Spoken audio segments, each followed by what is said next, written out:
Welcome to the Best Business Podcast, the podcast for established marketers, entrepreneurs, and CEOs, the ones who want to join me in my mission to create 200 new multimillionaires who solve world problems with entrepreneurship.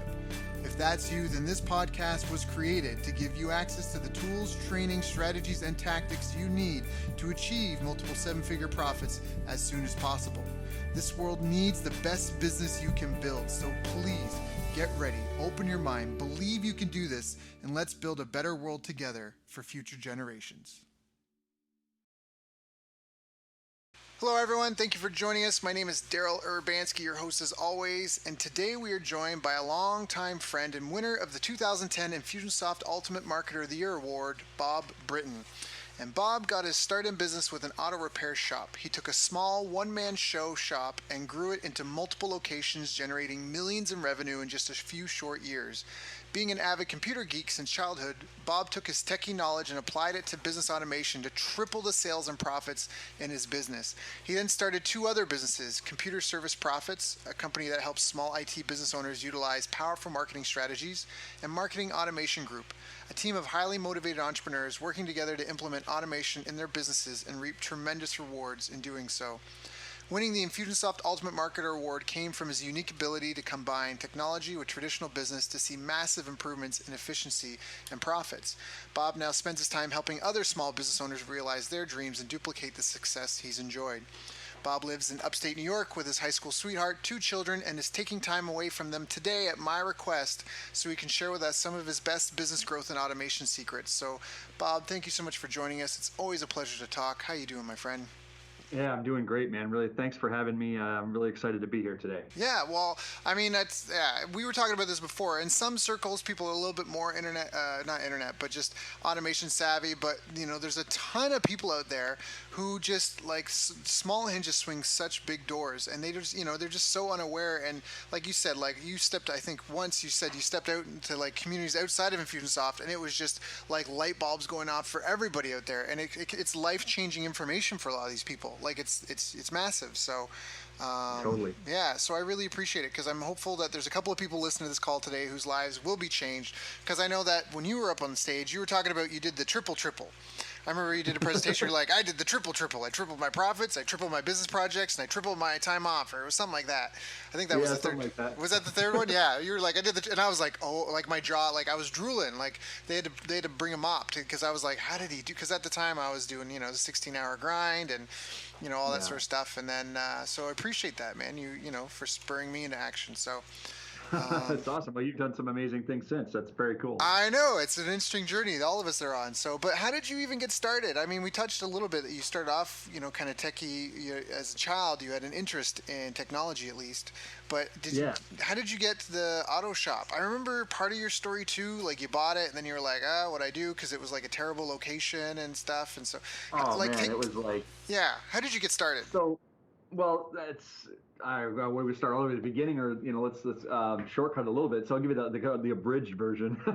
I've always wanted my own business ever since I was a young guy. But you know, I took a job when I was in my early 20s as a mechanic because you know I got married young and kids came along and I needed a way to support this my young family. And after a short while of working as a mechanic, I was just like, I'm never going to make any real money here. You know, these guys get paid dirt, and it must be the owners that make all the real money. So very quickly, I decided that, I could do better than the other owners that I had worked for. And I was wrong. I didn't know what the hell I was doing. I was very ambitious, but not really didn't have any of the skills. So I ended up being, buying a business that was in terrible location, was tremendously in debt. It was failing in every way, in every measure of a good business. This thing was failing. And unfortunately, I didn't really understand what I did. And I bought this thing for $1 million. And I didn't have any money. I just basically promised my life and soul to the previous owner to buy this thing. And that would have been fine if it included any real estate, which it didn't. It didn't include any equipment. Everything was worn out. It was like old dusty boxes. The customers hated the business. I mean, it was just like in such decline. I look back now, I'm like laughing at myself, like, what the hell? What was I thinking? But you've heard the statement, if it doesn't kill you, it makes you stronger, right? So that is like, I literally lived that. I'm like, all right, well, if I don't pay this guy and I don't grow this company, like, I'm done. They're gonna take my house, my car, my kids, everything.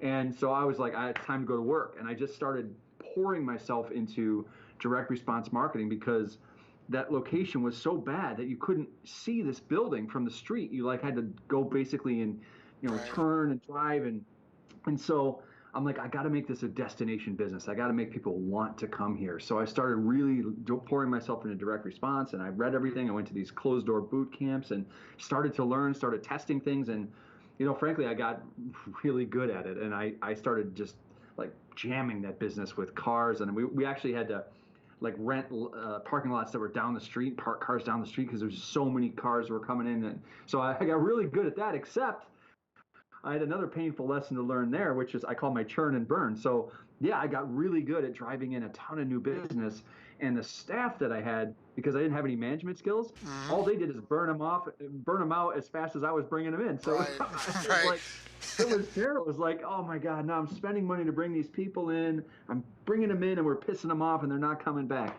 So I had to really learn the management side of things, and luckily I found a mentor, and that really changed everything for me. He helped me to start really, focus on the right things, make good decisions, get good Mm. people, and grow that business. So that's Yeah. really what, What that's made the the difference? abridged version of it. Yeah, no, but it's good. And there's a couple of key. I mean, first of all, if anyone's listening to this and they're in any sort of high pressure situation, know that massive growth can come out of it, and that really, without that need, without that pressure, there's no. I mean, nothing feels like success. I've heard that saying said before. Like, and I honestly, it's even a bit of a problem. I feel like I have now that and at least in the sense that I'm not. It's not as hungry as I was when I was first starting out. And you're like roofing ramen. Like you're just trying to make it by at the end of every month. So Yeah, totally. it's funny, but when you're on the other end of it, you really appreciate those early days. So that's true too. And I like that you said that how you got a mentor, because in truth, like, I don't know anyone who's ever won a gold medal at the Olympics or anyone who's ever really done much in business without some sort of coaching and guidance, right? Totally. Yep. Um, so, right. So, what were some of the big? How did you make it a destination? I mean, that one I just piqued my interest when you said that, because it was this little, like you said, you couldn't really see it. Terrible location, rundown Yeah. equipment. So, how do you do that? How do you take a brick and mortar business and make it like a destination business? Well, you learn marketing, and you get really creative with the things that you do. You've got to really differentiate yourself. I mean, if you talk about a key in any market, especially in a competitive market like that was in auto repair, you've got to differentiate yourself. And how do you do that? Well, it's driving perception. And a lot of business owners don't understand that, it's our job as the owner to put out the perception of what we are and who we are and what we do. But if we don't take on that role and take that role seriously, then people lump us into the same category as everyone else, and there's no differentiation, and therefore you can't charge premium prices because you're not different. You're the same as everyone else. But what they miss is that's not the customer's fault. It's ours. All right. We're not putting out the messaging, and every aspect of your business has to feel, smell, taste, whatever different than everyone else. The way Yep. you handle things, the way you communicate, all of it. And when you really do a good job at looking at all those aspects, your customer gets the perception, which is the reality, right? I mean, perception is reality, Hmm. and they get the perception that you are totally unique and different and special, and that changes everything. Yeah, yeah. I really agree with that. I mean, especially because it can make a huge difference whether you're just another. I mean, was it that 80% of people leave businesses due to indifference? Like, why Yeah. why is this place any different than anywhere else I could go? So, now with Yep. automation, I know a lot of people say that, but isn't automation make things sound robotic and like, isn't that a big danger if you automate things that then everything you kind of lose personality and that human touch? Yeah, I don't know. I think people make too much out of that. I think that there's a time when it makes sense to automate certain things because, like, I mean, look at Uber, right? Yep. Uber is a perfect example of automation taken to the 11th degree, Yep. and I freaking love it. I Uber all the time, everywhere I travel. And could it be? Is it impersonal? Okay, but the darn thing shows up on time when I know it's going to show up. You know what I mean? So Yep. I Yep. think that it's really more of a perception than a reality. And if you're really doing a good job of of keeping the personality in your communication, then the automation piece is just a matter of how the thing gets delivered. But one of the things that I wanted to talk about today, Daryl, and I hope that maybe I'm not segueing here, but you started to talk about, wait, what was my greatest challenge, and we went off on the tangent of marketing and how do I make it a destination business. But the truth is, the biggest challenge that I've had, and I did have, and I continue to work on, is my own head. My feelings of doubt, my insecurity, my fears. Those are the things, looking back, are the things that my mentor helped me a lot with, but also were some of the biggest hurdles. Like, I didn't even realize the things that I was doing to self-sabotage, to screw myself up, like limiting beliefs that I had. And the more I tended to kind of dig into that area and get those things right, all of a sudden, a lot of these other pieces just fell into place. Yep. And so I think I know that's we're on a marketing and automation call, but it's just so important that I wanted to bring that up, because that's the thing that really hit home for me, and it's something that I think that a lot of the clients that I work with struggle with. Even some of them are conscious of it, some of them aren't conscious of it, but it does mess with people an awful lot. Oh, it does. I mean, a lot of, especially I think, especially the really kind of high achiever type of entrepreneur, because we're so, I don't want to say powerful, but I think like we're such good implementers and we're really good at creating things in our life that we want, that we are so dangerous. I can actually relate to a client that I know that's built a multi-million-dollar company and had sort of a squabble with a vendor, and it started to affect their business more than anything else. And it wasn't like, and it was mostly, like you said, it was just because their focus, like, do you know what I mean? It's almost like there's a movie, X-Men, and there's, what's his name? The guy that's got the laser beam vision. Do you know what I'm talking about? Oh.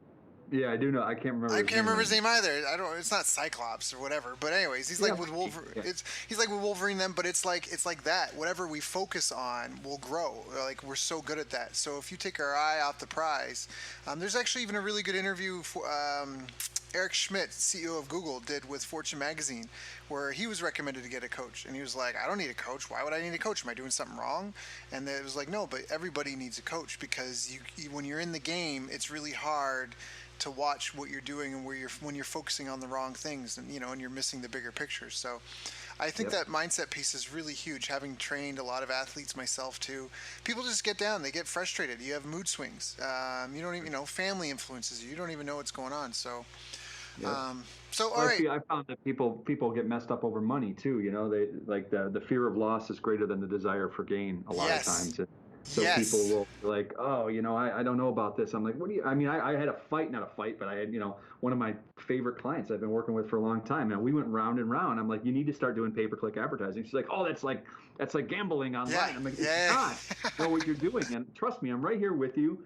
We went round. It took her like a long time to really get her head right around it, and now it's her number one strategy for making money. It's like printing money for her now, but it was a long time for her to get there. So anyway. Funny.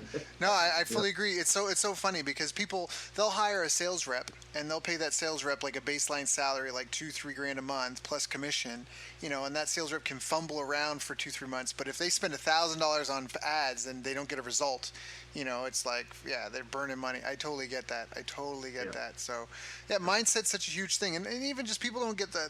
Somehow, you mentioned positioning and marketing, but even just in the problems that we have, how you look at it can change everything about it for you. It can either be the biggest problem, and it can be like a nightmare scenario and the sky is falling, or it could be your biggest opportunity. So now, I do want to ask, so mindset was a big one, figuring out how to do marketing. And so for you said it was positioning, it was direct response. Can you talk a little bit about why direct response versus like branding?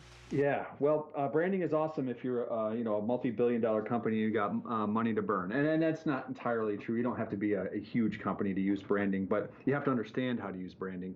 When you're getting started, and if you're like I was, where the pockets were not that deep, and you needed every dollar to count, then I want a scenario, and I think that most of my clients do, is that if I spend $1 on an ad or some type of marketing or promotion, then I want 10x back. I want $10 back in my pocket. And until I've solved and cracked that code, and that equation is now working, you shouldn't be really focusing on anything else other than that. You've got to stay in that space of, all right, I'm going to be obsessed with attracting customers that convert to buyers, or attracting prospects that convert to buyers. And that's really lesson number one. And so direct response is the fastest, most effective way to get that kind of result. And I had a mentor, my mentor said to me, he's like, look, direct response is the kind of marketing that will get somebody off the couch. They're sitting on the couch, they got a cold beer next to them, they're about ready to watch their favorite football game, and your message comes in front of them, and it'll get them off the couch, over to the phone, to pick up the phone and call you. That's the kind of marketing that you want to do. And I'm like, all right. So I kind of always keep that in the back of my head, like, all right, that's the goal. Right. Yeah, I'm right here with you. I definitely agree with that. So first you had to figure out how to market. You had to figure out how to do results-based marketing, which I think can be really tough because the tough reality is it's a lot easier to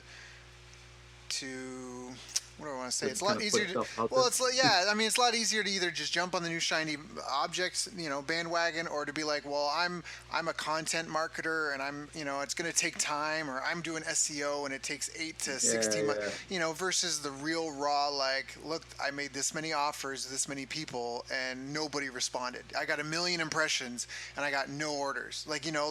So I really think that. So figuring out marketing, the mindset, what were some other big key challenges that forced you to, in the early days, to kind of to figure all this stuff out?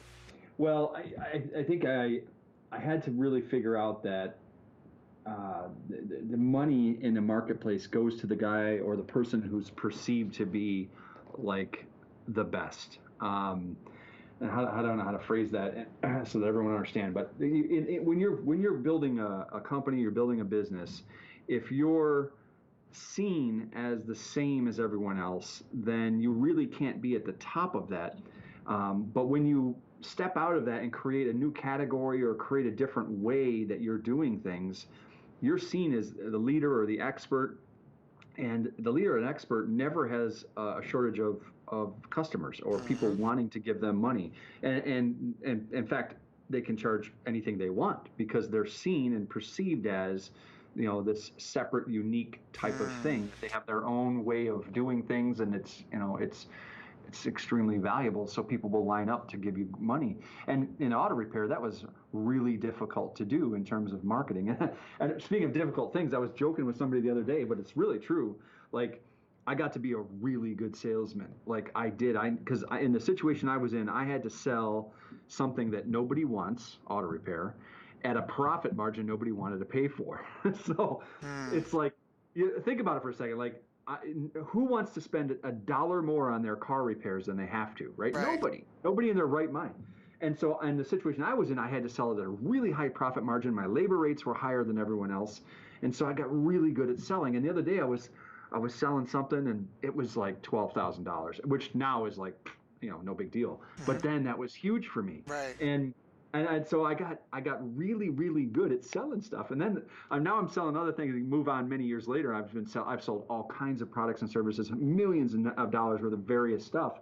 And it's easy because I actually sell stuff that people want now and they want to buy. I'm like, oh my God, I just had this realization that I'm selling things that people want. And that makes it so much easier. So getting back to your thing, your question is like really focusing in on it becoming not only just unique, but a completely new category in your niche or in the marketplace that you're in can really make you the standout leader, and then price becomes almost irrelevant. Right. Now, if anyone there struggles with sales, you mentioned that you had to learn how to become a good sales rep or salesperson and how to do selling. Like, what would you recommend to someone who's starting out or who's struggling or, who just has a lack of confidence, I guess, in trying to ask for payment? Two things. Well, there's two parts to that. First, maybe let's deal with the mental part of that a little bit. So, one thing that I found to be extremely helpful is just like choose a financial goal, like whatever it is, whatever you think you can get to, per month. I kind of like to do the per month, like, all right, so this much per month I want to make. And then you want to list all of the reasons that you can do it. So set a timer on your phone or whatever, give yourself 5 minutes and list all the real valid reasons that you believe are true that you can get to that goal. and then every morning before work, read them. That strategy is extremely powerful. Like, it'll really help with the head junk. And the motivation too, by the way, will go through the roof. So you choose that goal, you list all the reasons for 5 minutes, put them all down, everything that you can do that you believe in your heart is true about you that will help you get to that goal. It's a reason, valid reason why you can do that. And then read it every day. So that's the mental side. The other side is just get some training. Like, if you're not good at sales, sales is not a built-in innate thing. It is a learned skill, especially if you take it to an art form. When you get really, really good at it, you are somebody that has worked at it, has thought about it, has practiced. I mean, I've screwed up more sales than probably most of the people on this planet, but I've done that, and I've learned every time the nuances and the little details, and that makes me, I get smarter and smarter because I screw it up all the time. So I would say get some training, find great people, find really good books. One of my favorite books on selling is called Spin Selling. It's a fantastic book. It's really an easy read, but it's great for people who are starting out. Helps get your head right about what is the sales game and understanding the process. And just by reading that, all of a sudden your awareness of what's going on around you will expand, and you'll be like, oh my God, I'm being sold. I didn't even realize it before. And they're using this technique. I got them. It's pretty interesting. The other one is the Art of Closing the Sale by Brian Tracy. I love that. I used to, when I was driving back and forth to the shop, I had it on tape. This is way back in the tape days. And I would listen to it every day back and forth to work. And I learned like all these little phrases and these little, I just learned, and I became a student of that, and that was tremendously helpful. I think you can get it on his website now for like $20 or maybe even less. Phenomenal value right there. Brian Tracy's amazing. His marketing director of like 10 plus years was actually on our show, Chelsea Frederick. If anyone wants to check that out, definitely go check out that interview. It's funny, Gary Bencivenga is one of the world's most legendary and cited as the highest or best performing living copywriter today, and he always says he breaks down every sale into two parts: opening the sale and then closing the sale. So it's interesting that this was the art of closing the sale. So the opening part is to just identify the right prospect and to create the desire, and that it's for me kind of feeling. Then the closing sale is obviously overcoming what I think tends to be mostly those mental hurdles, because you talked about the mental game, and I wonder, I'm not really a self-proclaimed great salesperson, but I do think I can be pretty persuasive. Would you agree that in a lot of the sales, that's almost what it is helping people through their own psychological BS? Like, even just, is that... I'm going to interrupt you there. I'm with a resounding yes. I think that the way I look at it is, people, if you've got something that's truly going to help somebody and it solves the problem that they have, then there really is actually no logical reason for them to say no. If they've got the problem and you've got the solution, and you know that your solution will make a pretty big impact in their life and fix whatever this problem is that they've got, right, then why would they say no? Right. And so the sales process is actually helping them overcome that mental junk that messes them up, or the self-sabotage, or the fear of loss, versus the desire for gain. All of those things come into play in the sales situation. Right. The trust is a big thing too. Like, is this actually going to deliver for me? Right. So, yep, definitely. That's a really good analogy. Like, because I guess if I had the cure for arthritis, and I just knew, like, anybody I could convince to take these pills for 3 weeks, their arthritis pain, if not completely eliminated, would be reduced drastically, 80%, 90%. Right. Like you said, it's almost, as a business owner, it's my duty to help, to become an evangelist for this cause and to find everybody suffering I can and get them to take these pills. But like you said, if they don't know me, if they've never seen me off the street from, Joe Blow or whoever else, like you said, Yep. there's no trust, there's no reason for them to believe me. But I don't know, any people listening, you have to think about, how would you approach that then? Like, that confidence in your own product, and, not even willing to be like, look, you're being stupid right now. You just need to just try the damn pills. Look, and that's even where the whole risk reversal comes, right? Like, look, just try the damn pills, buy the bottle. If after 3 weeks you don't have any difference and you've taken the pills, because if you don't take the pills, it's your own damn fault, then call me and I'll give you your money back. But it's not going to happen, because this stuff is amazing. And here's a list of 40,000 other people that have taken it, been cured. So just, is that... Well, you hit on an important thing there, Daryl. The real, and if somebody stopped me and said, Bob, what do you think is the single most important thing in sales or in business or in anything? It is absolutely your own personal confidence. because I can teach people the skills, I can teach them the techniques, I can give the tools, but at the end of the day, it's the confidence that wins over 100%. Because if you're talking about your product, your service, your business, whatever you're doing, and you don't have absolute unwavering confidence in yourself and what you're doing and how it's going to help people, how the hell is somebody else going to be able to believe in you if you don't? Right. It's like You know that's what? And some of the things I work on with my clients is like I actually have to sell them on themselves. Like, I was working with a client today. I was like, listen, you have a phenomenal product, don't you? Well, yeah. Okay. Does it help people? Yeah. All right. Well, your competitor is charging 5 times more than you are. Oh yeah, but they're just really expensive. Okay. But does your product help people the same as that? Well, yes, it may be more. Okay. So maybe you should be 10 times more expensive, yeah. Like it was a mental junk there that, like I can never charge that much. Well, why not? Have you ever tried? No. Oh, okay. Well, so that confidence, but you know what? It comes with, that's where a coach can be extremely valuable too, is somebody to say, hey, it's okay to be afraid to ask for that kind of money, or it's okay to be afraid of it, but let's try it and see what happens. And and here's some tools and some resources that'll help you get to that point, just smashing through those barriers. Yeah, right. And now, is that some of the, like, because I was going to say, like, what are some of the greatest, you've worked with a ton of clients and you help automate a ton of different businesses. So what are kind of the most common mistakes you see your clients making? It's confidence, it's the mental hurdle. What else are kind of the things that trip people up? Oh man, there's a long list. Confidence is definitely one of them. Not having really invested in sales or sales skills or sales training.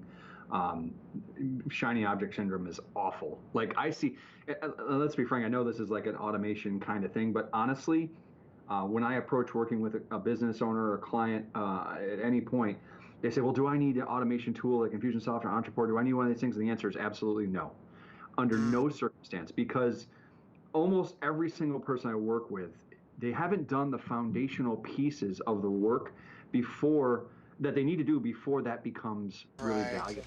right, So you've got to understand your market. You've got to understand your messaging. You've got to understand your avatar. You've got to do work around that area and then create powerful marketing messaging that really attracts people, that converts. Then we can automate that. But if we try to put this other automation piece first, we end up with this extra layer of complexity that just messes people up. Yeah, garbage in, garbage out. You can. I Totally love right. that. Yeah, because you can automate. Like I can show you how to automate an entire business, but if you're like if it's garbage, if it's like you said, if you're pissing people off, if it's non-responsive working, then you've got an automated turd. Really, that's, I can that's tell it. you from my turn and burn story, you don't want that. You need the proof of concept first, and then we'll crank it up to the nth degree and increase the profits.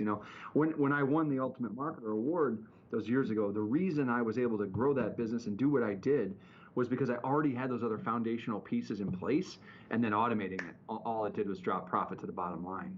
You Right, know, right, right, right, without those right. other pieces. In fact, if you look back at, and I don't know, I have the more recent Ultimate Markers, I don't know as well, but I definitely knew the people that were there and working it back in the day, and every single one of them that really automated their business and did a great job with it already had phenomenal marketing prior to putting in the automation piece. Yeah, yeah. Like Griggs is I'd say probably one of my closest friends, and it's funny because he's an automation guru too. But his whole a lot of his clients, he's like, let's start you off with the manual process first, because you got to be in Yep. the trenches. You got to get dirty. You got to be in it. I think a lot of people are afraid of work in some, and it's kind of a shame. Like it's Yeah. work and service. Like actually talk. Yeah, you got to pick up the phone, talk to your customer. Look, I know you'd rather just sit at home watch TV, but if you want to grow a business, you're gonna have to do some work. You're gonna have to be actually invested. And so that might come back to even another point of like trying to make sure that your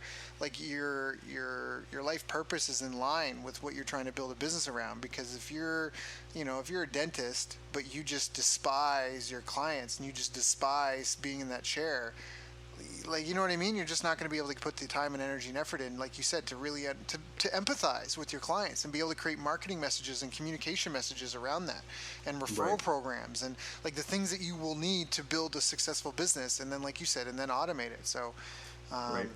Exactly. There's a lot of gems here. I hope people are taking notes, because even when we talk about the things, I mean, it's almost like a checklist. All the things we talk about, like they're either things to do or things to not do. And people listening to this, hopefully you're getting a really clear picture of what you could be doing or need to be doing in order to achieve the results that you want. Um, so what about habits? So on the day to day, like Bob, over what, 3 businesses plus some? I mean, if you talk about your clients Yeah. too, Yeah. do you feel that there's certain habits that you've had in place that have really helped you kind of be consistent and almost shorten the success cycle, so to speak? Um, well, getting negative self-talk would definitely be a bad habit. I see some people fall into that where, well, I can't do it because of this, that, or the other thing. I think that's really a negative. I call it like this. Like, I call it shoulding on yourself. Like, if you catch yourself like, oh, I should do this or I should do that, and you're spending a lot of time or energy or even any time thinking that way, what you're doing is you're taking power and energy away from yourself and your creativity. And when in the reality is, a lot of people, like, what they're really running up against is what they're good at and what they're not good at. So for example, I had a client that they needed to write a lead magnet. And so, a lead magnet, something to attract clients to their business. And they would sit down in front of a blank page of Microsoft Word, and month after month, they just weren't getting it done. And he kept saying to me, oh, I should do this. And I know I should. And I was like, whoa, whoa, whoa, stop, man. You know what? That's not helpful. That's not getting you anywhere, is it? You're not going to do it because you don't like that. He's like, yeah, you know what? You're right. I don't like it. But he was an amazing person to talk to other people. He was super personable. I said, here's what I want you to do. Grab a tape recorder. Go get somebody that is your perfect ideal client, set down the tape recorder and have them interview you, and you interview them and record the whole thing. And then we sent that to a transcriptionist, and then we sent it to an editor, and boom, we had a kick-ass lead magnet that he never wrote a word. All he did was answer questions and talk about stuff, and it was awesome. And so I said, you know what? It wasn't that you're not capable. It wasn't that you're stupid. It's you're just sitting in front of a keyboard in front of Microsoft Word is just not something you're going to do. But Right. there's other ways to solve the problem. So all that Yeah. negative junk and this I should and I'm going to knuckle down and white knuckle it and do it. No, you're not. You're Yeah. not going to Yeah. do it. Yeah. You know, Yeah. that's total fallacy. It's not. We don't work that way. And as human beings, I found it really ineffective to try to make ourselves do something that we're just not going to do. I love that. Yeah, it was that quote that's like, if a fish went through life being told it needs to be able to climb a tree, it'd spend its entire life thinking it's a failure. I love that. Like, for me, that's kind of like webinars. Like, for whatever it is, I got the content, I got all that, but you want me to build a slide deck and all that and the graphic stuff and hang out in PowerPoint.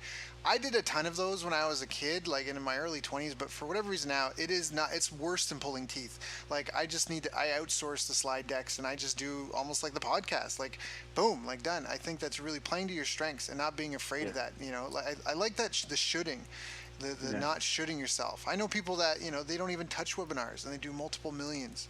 Yep. In a time when apparently email is dead and teleseminars are dead. Like, Yeah. don't Whoa. listen to the hype. Yeah, don't listen to the hype. Yep. It's about communicating with people. So I Yep. love that.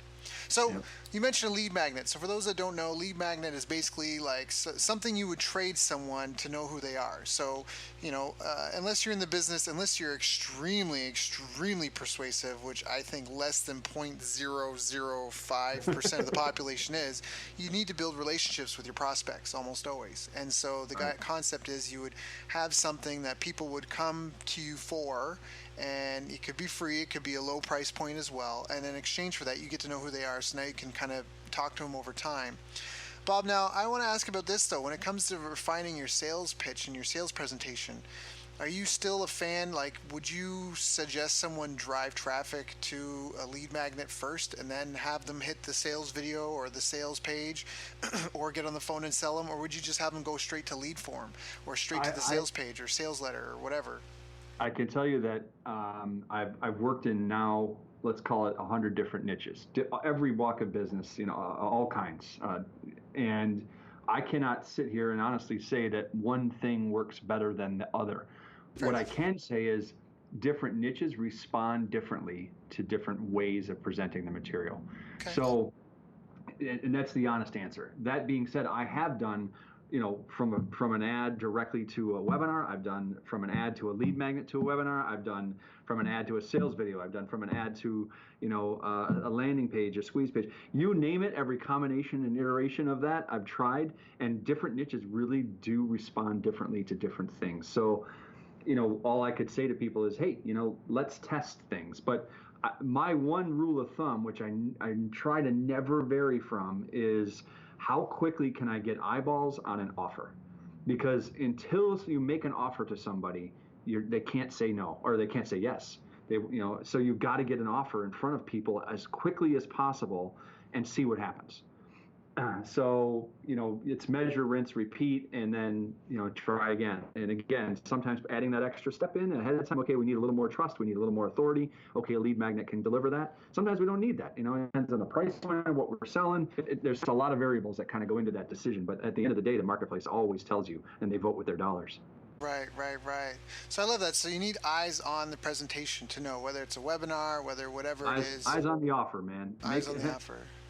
Put eyes on the offer. Well, eyes or ears, as the case may be, but in today's world, and I'm glad you brought that up, because that was actually one of my mental issues. I remember at the beginning. I remember talking with Griggs. He's like, Daryl, eyeballs need to be sacrificed. Like, it's just gonna have to happen. Like, you're just, because I was in this like whole, but it's not perfect yet. Like I gotta get the offer perfect. And he's like, yeah, but you just that's not for you to decide. It's for other people to decide.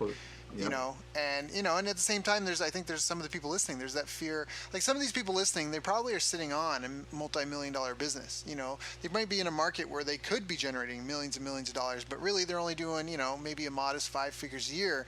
And it's not because they're not capable of more, it's because they don't know what they don't know, and they're self-limiting. Or maybe there's even that fear of actually being big, and what do I do with that attention? Like even when you talk about like you're so busy that there's, you needed to rent out other parking lot spaces. And I think in some ways that can be intimidating to people, because now everywhere you go around town, everywhere you go, like, there are eyeballs on you, right, Bob? And now you're going to conferences and you're on stage, and suddenly there's like a limelight on you that maybe, some people might be intimidated by. So, you were asking me like what the biggest mistake people make, and it something just zinged into my head. I'm like, yeah, I want to make sure I make this point that just because, like, I'll use an analogy here, just because you know the rules of football, right, American football, doesn't mean you're ready to win the Super Bowl.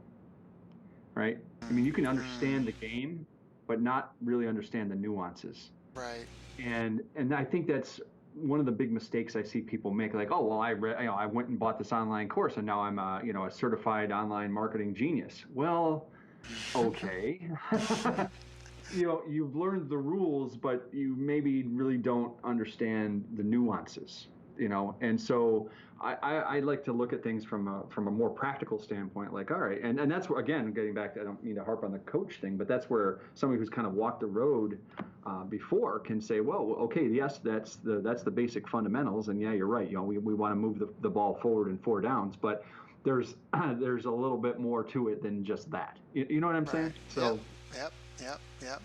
No, I totally get it. You can read about tennis all day, but until you're on the court swinging at balls, you don't. Yeah. You don't understand the nuance. And it's safer though. It's safer to live in the books, right? It's safer to live in the book. You're not going to get tennis elbow. You're not going to sprain your ankle. You're not going to have the pressure of a deadline of an actual match and people watching. And did you win or did you fail? You're not going to drop 20 grand on Facebook ads and get no money as a result of it. Yeah. I've done it. Yep. I've not 20 grand, but I've definitely spent a ton of money. But you're buying data. I mean, that's what you tell yourself to make yourself feel better. But really, and it's true. But it's like that whole thing. Like if you give up, that's the other side of it. If you give up, then you really lost. You've only actually failed if you give up. If you keep going, then it's all just a cumulative effort that builds on itself. But if you just give up, then it's all for naught. Yeah, absolutely. That's really powerful. That's really powerful. So what do you think are some of the what do you think are some of the trends, the future trends in automation and in this sort of stuff? Because now that we've got all sorts of great tools, we have autoresponders, we've got, all these different tools that allow us to leverage ourselves and leverage our ability to scale sales in a way that was never possible before. What do you see as the future of this? Do you see like eventually there just being like some sort of software that we all plug our businesses into, or like, do you know what I mean? Like, is that... That's probably too... I see the market going into verticals. And I'll give you an example on this. So I go to a massage therapist pretty regularly, and she does a fantastic job. She's a one person business owner, and I was having a conversation with her about business. She was asking me about what I do, and I'm like, yeah, I help small business scale, and it was really a pain to book an appointment with her because I had to call her and leave a voicemail, and then she would call me back on her break, and then we'd have to schedule back and forth. It was like it was a mess just to make one appointment. And so I said to her, I'm like, why can't you just have like an online system where I can just go and book my own appointment, and I can even pay you in advance, and just make it so much simpler. And she's like, oh, that'd be a really great idea. Well, of course, coming from the space that I'm in, I'm like, well, there's add-ons to Infusionsoft, there's other things. Well, some guy just started up a company where he does exactly that just for massage therapists. So he has an online booking system just for massage therapists, and she bought it, and it's like, I don't know, it's like $30 a month. It's some ridiculously small amount of money, and she's like, it's so great, it saves me so much time, and I've got better cash flow and all this other stuff. I'm like, yeah, I know, right?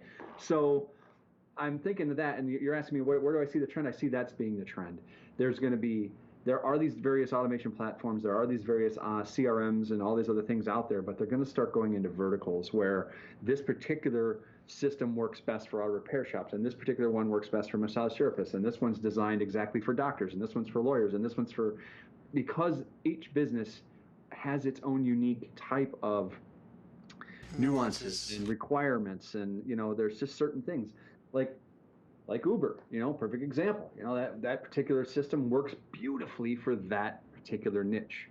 So I think that's where the industry is going to go, and the more specialized things are, the better they meet the needs of that particular business owner and that particular business style, and so that's the direction I see. Now, and I agree with you because you see that. You see that, like, there's the Mind, what is it, the Zen Planner, and all these other different tools for like yoga studios and martial arts studios and that. But Yeah. part of, like, when I was, and this is kind of more of just for me, but I don't know. When you're talking about that, I'm like, yeah, but a business is a business is a business. I mean, every business needs referrals. Every business like needs to generate leads and turn them into customers. So I totally get that. But I guess, is it just more kind of repackaging the same? Is it, any color you want as long as it's black, but put in just a different dress, or what?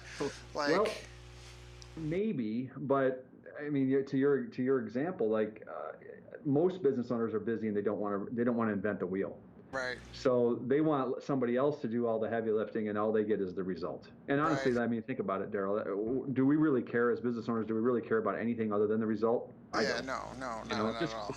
yeah, just give me the result that I'm after. So if I want an online booking system, I don't really even want that, right? What do I really want? Well, what I want is customers to be able to come and pay me without me having to answer the phone or do any kind of anything. And Right, that's what I'm after. So if you give me that, I'll buy it. You know, right.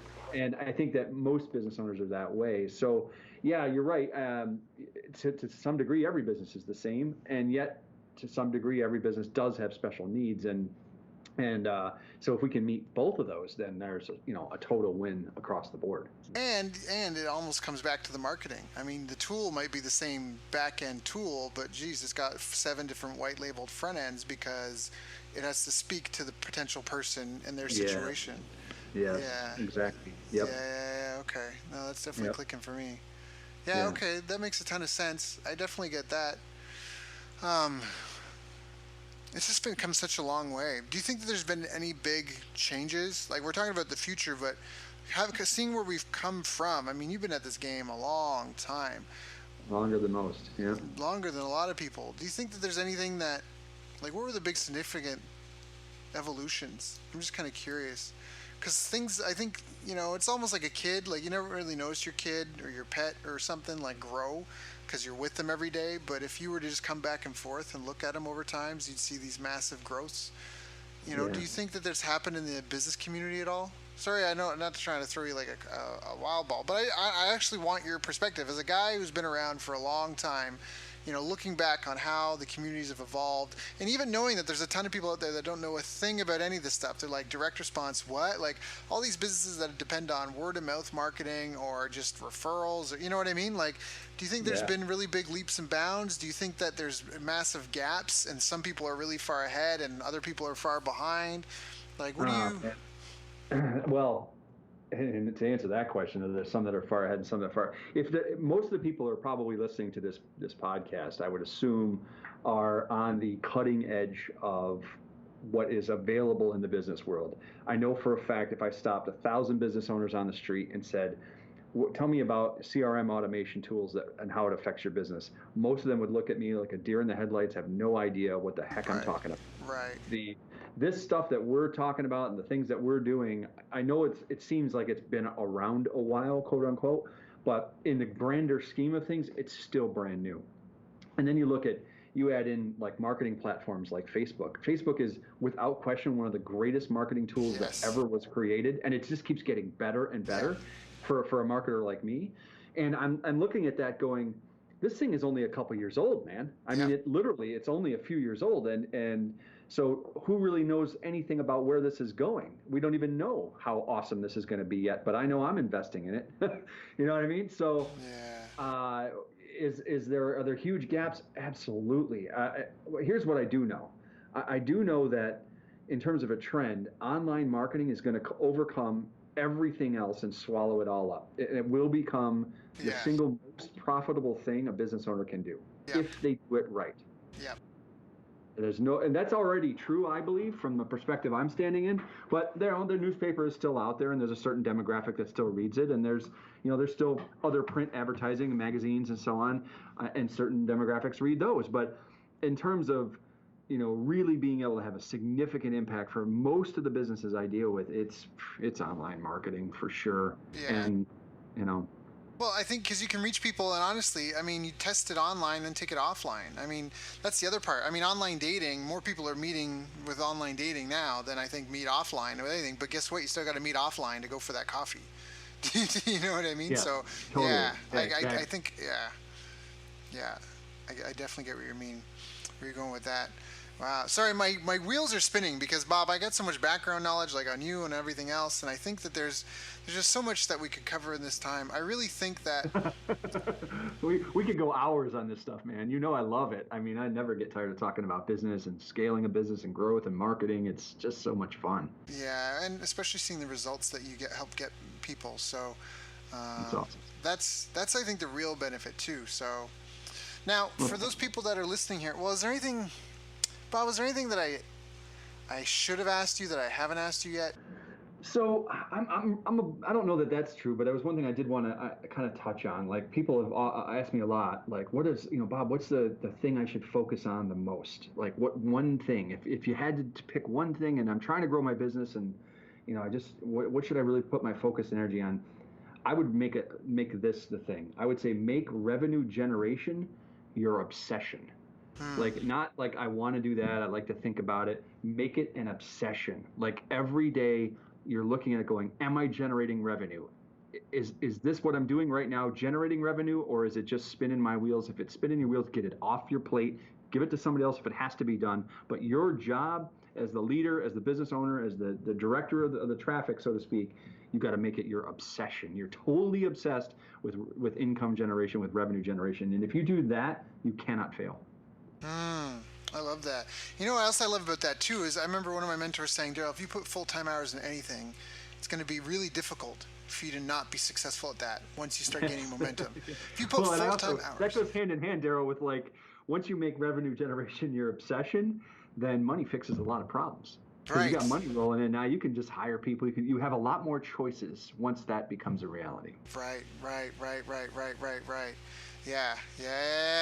No, I think there's a lot of wisdom in that.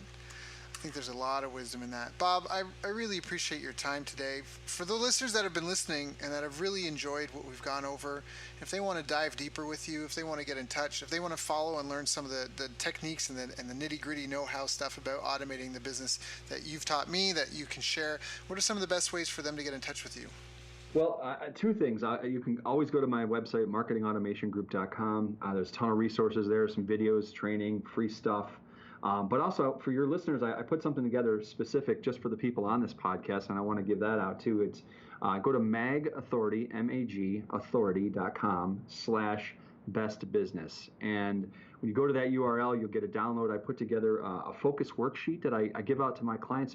It'll really help you eliminate distractions, shiny objects, and get back to that making revenue generation your obsession. It's a process. It's a one-page worksheet, but if you go through it, and do the steps that are on that worksheet, and you are going to really like pop as like, okay, I know exactly what I need to be doing today, because I find that focus is really something that most business owners have to come back at, and like, am I focused? Am I losing? Am I off track here? And that worksheet will help you get back and get your mojo back. So again, that's magauthority.com/bestbusiness. And yeah, please use that, enjoy it, and send me some feedback if you get a lot out of it. That's awesome. So everyone, that was magauthority.com/bestbusiness. Bob, I just really appreciate that. I know that you could be doing 101 other things with this time, and I know that some people on this call probably really needed to hear some of the stuff we covered again. For those of you listening, if you didn't, please go back and maybe listen again and take some notes if you weren't taking notes, which you don't know what you don't know, and if you don't take action now, if you don't make the notes today, it's just going to be lost. Don't wait for tomorrow. So Totally. Bob, thank you. Over the years, it's just been an honor and a pleasure to be able to learn from you, to watch you grow, and to just be part of your community as well. So just thank you so much for sharing with my listeners today, and I appreciate you. Yeah, thank you very much. You're most welcome, and thanks again for having me. It was a ton of fun, and like I said, I love doing this, and I'm happy to help in any way I can. You've reached the end of our interview. Now, first, let me thank you for listening. I appreciate and respect you more than you'll ever know. And now I'd like to ask you a couple of questions. First, what 3 lessons did you just learn? What 3 aha moments just jumped out at you? Second, what can you implement for yourself and your business in the next 24 hours? Third, what can you give to someone else to help you with, or give to them to just do it for you? Whatever it is, remember, taking action is the secret sauce to results.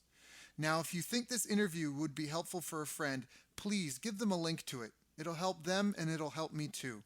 I'd also like to invite you to help me find out more about the challenges you're facing, your dreams, your goals, and how I can help you overcome what's holding you back. We both do better when we know better, and your success is my success. So please reach out and interact. You can visit our website, bestbusinesscoach.ca for Canada or California, where I'm from and where I'm living.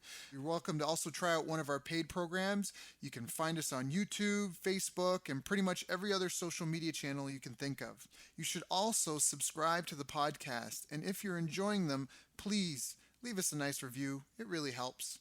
That's all for now. Once again, thank you. Take care of yourself, and remember, the world needs the best business you can build. And I believe in you.